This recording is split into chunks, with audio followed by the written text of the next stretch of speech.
Todas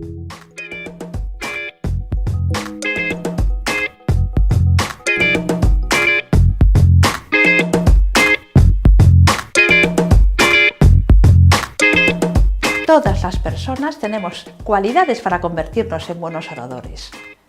Hay personas que son muy naturales, otros que tienen una presencia impecable, sujetos con una facilidad de palabra maravillosa, una voz melódica que encanta escuchar, otros que tienen una capacidad de síntesis envidiable, personas que argumentan correctamente, sujetos que gesticulan adecuadamente, inclusive mucha gracia.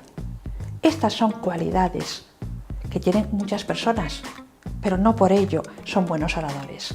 Un orador nace y un orador se hace. Absolutamente todos podemos convertirnos en buenos oradores. ¿Cómo? Interiorizando la técnica, haciéndola nuestra, asimilándola de tal forma que salga natural y saldrá, parecerá natural.